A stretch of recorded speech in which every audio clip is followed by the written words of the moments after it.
بڑا مشہور و معروف واقعہ ہے. علی محراب عبادت میں کھڑے ہوئے تھے, ابھی اللہ اکبر کہنا تھا. اول وقت میں مولا نماز پڑھا کرتے تھے اور بلکہ جماعت کروایا کرتے تھے. ابھی تکبیر کہنی تھی, ایک شخص آیا اور آنے کے بعد کہنے لگا, یا علی ایک علمی مسئلہ پوچھنا ہے اور بڑا مشکل مسئلہ ہے. کہا پوچھو کیا پوچھنا ہے. کہا مولا میں نے اپنی بکریوں کی حفاظت کے لیے ایک نجس جانور پالا ہے, وہی نجس جانور جو رات میں ادھر ادھر بھونکتا ہے.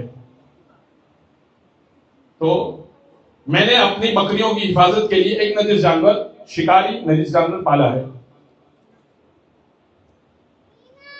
کہ یہ ہوا میرے ساتھ یہ ہے کہ اس نجس جانور اور ان بکریوں کی ملاپ سے ایک عجیب سا جانور پیدا ہوا ہے. اب آپ یہ بتائیے کہ اس کو میں حلال تصور کروں یا نجس اور حرام تصور کروں. بھائی اسے اگر بکری یا بکرا مانیں گے تو کھا بھی سکتے ہیں, پاک بھی ہے, اور اگر نجس جانور سمجھیں گے تو ظاہر ہے کہ اس کے گیلاہٹ سے بھی بچنا پڑے گا, اس کی پیشاب پکانے سے بھی, اور اگر کسی چیز کو چاٹ لے تو مسئلہ ہے. کیالی یہ بڑا مشکل مسئلہ ہے, کیا سمجھوں.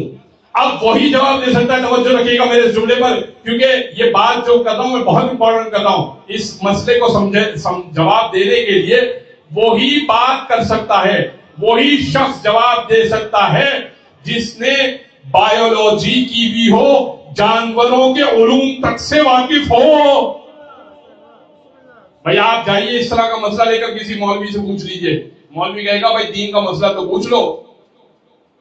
آپ جا کے پوچھئے میرے دل میں درد ہے, میری فلاں شریان میں درد ہے, مجھے کوئی ٹیبلٹ لکھ کے دیجئے. وہ کہے گا بھائی طب کا ماہر میں نہیں ہوں, ڈاکٹرز بہت موجود ہیں, کیونکہ میری فیلڈ نہیں ہے. تب وہ مسئلہ لے کر آیا تھا جانوروں کے بارے میں.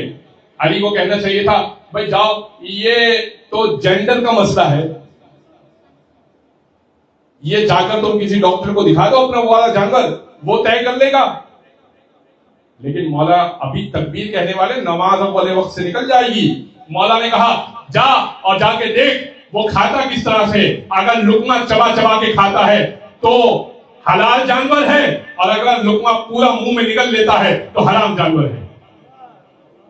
ایک جملے میں مولا نے جواب دے دیا.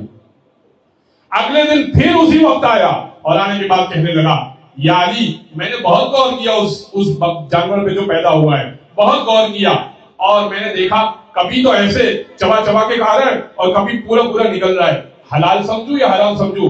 امام نے کہا جا اور جا کے اس کے پینے کے انداز کو دیکھ, اگر گھونٹ گھونٹ کر پانی پیتا ہے تو حلال جانور ہے, اگر چاٹ چاٹ کے پانی پیتا ہے تو حرام جانور ہے. یہ کہہ کے اللہ اکبر امام نے نماز شروع کرا دی. جواب مل گیا. آیا, آنے کے بعد کہنے لگا یا علی کبھی گھونٹ گھونٹ کر کے پانی پیتا ہے, کبھی چاٹ چاٹ کے پانی پیتا ہے. اب یہ تو مولا کو پھنسانے کے لیے کر رہا تھا نا, کہ کہیں تو علی پھنسیں گے, کہیں تو علی ایسا ہوگا کہ کہیں گے کہ بھائی نہیں معلوم ہے, نہیں پتا, اب کیا کیا جائے. نہیں, مولا نے کہا اس کا بھی حل ہے. ایک کام کر, بیٹھنے کے انداز کو دیکھ, آگے کی ٹانگوں کو موڑ کے بیٹھتا ہے تو حلال جانور ہے, پچھلی ٹانگوں کو موڑ کے بیٹھتا ہے تو حرام جانور ہے. اگلے دن پھر آیا, کہنے لگا یا علی کبھی ایسے بیٹھتا ہے کبھی ویسے بیٹھتا ہے. امام نے کہا کوئی مسئلہ نہیں ہے, لیکن تم میری نماز کی تاخیر نہیں کرا سکے گا, نماز کی تاخیر نہیں ہوگی. امام نے کہا کوئی مسئلہ نہیں, ریوڑ کے ساتھ چلا کے دیکھ. بھائی ریوڑ کے ساتھ چلا کے دیکھ, اگر ساتھ ساتھ چلنا شروع ہو جائے بکریوں کے ریوڑ کے ساتھ تو حلال جانور ہے, الگ الگ چلے تو حرام جانور ہے. اگلے دن پھر آیا, کہنے لگا یعنی کبھی ساتھ ساتھ چل رہا ہے کبھی الگ الگ ہو کے چل رہا ہے. امام نے کہا کوئی بھی مسئلہ نہیں ہے, ایسا کر اس کے آگے, ایسا کر اس کو ذبح کر دے, ایسا کر اس کو ذبح کر دے. اگر کئی آنتیں نکلے تو حلال جانور ہے, اگر ایک لمبی آنت نکلے تو حرام جانور ہے. اگلے دن آیا, کہنے لگا اب تو نہیں کہہ سکتا تھا نا یا علی کبھی ایک بڑی آنت نکلتی ہے کبھی کئی آنتیں نکلتی ہے. کہنے لگا یا علی آپ کے علم کو دیکھنا چاہتا تھا, آپ نے وہ جواب دے دیا, اب آگے نہیں کہہ سکتا.